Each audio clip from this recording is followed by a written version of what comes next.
Pakistan stock exchange में मुस्बत रुझान 100 इंडेक्स कारोबार के अख्ताम पर 771 पॉइंट्स इजाफे से 93,291 पॉइंट्स की बुलंद तरीन सतह पर बंद हुआ है। इंटरबैंक में अमरीकी डॉलर 21 पैसे सस्ता हो गया है। स्टेट बैंक के मुताबिक इंटरबैंक में डॉलर 277.95 रुपए से कम होकर 277.74 पर बंद हुआ है। अली मेहदी कराची से हमारे साथ मौजूद हैं। अली, बताइएगा आज क्या फ्लक्चुएशंस रहीं?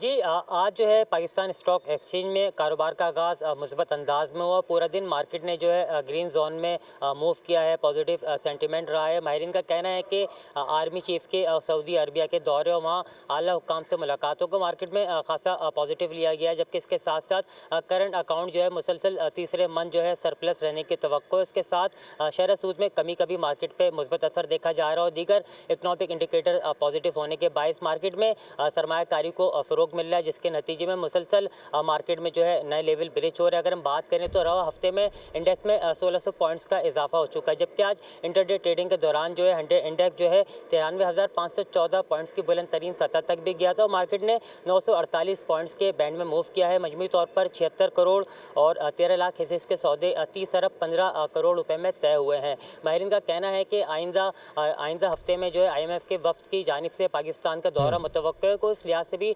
मार्केट में जो है सरमायाकारी को फ़रोग मिल सकता है। जबकि हम बात करें तो इंटरबैंक तबादले में डॉलर की कदर में आज 21 पैसे की कमी हुई है, जिससे डॉलर की कीमत $21 में कमी हुई है। बहुत शुक्रिया आपका अली मेहदी।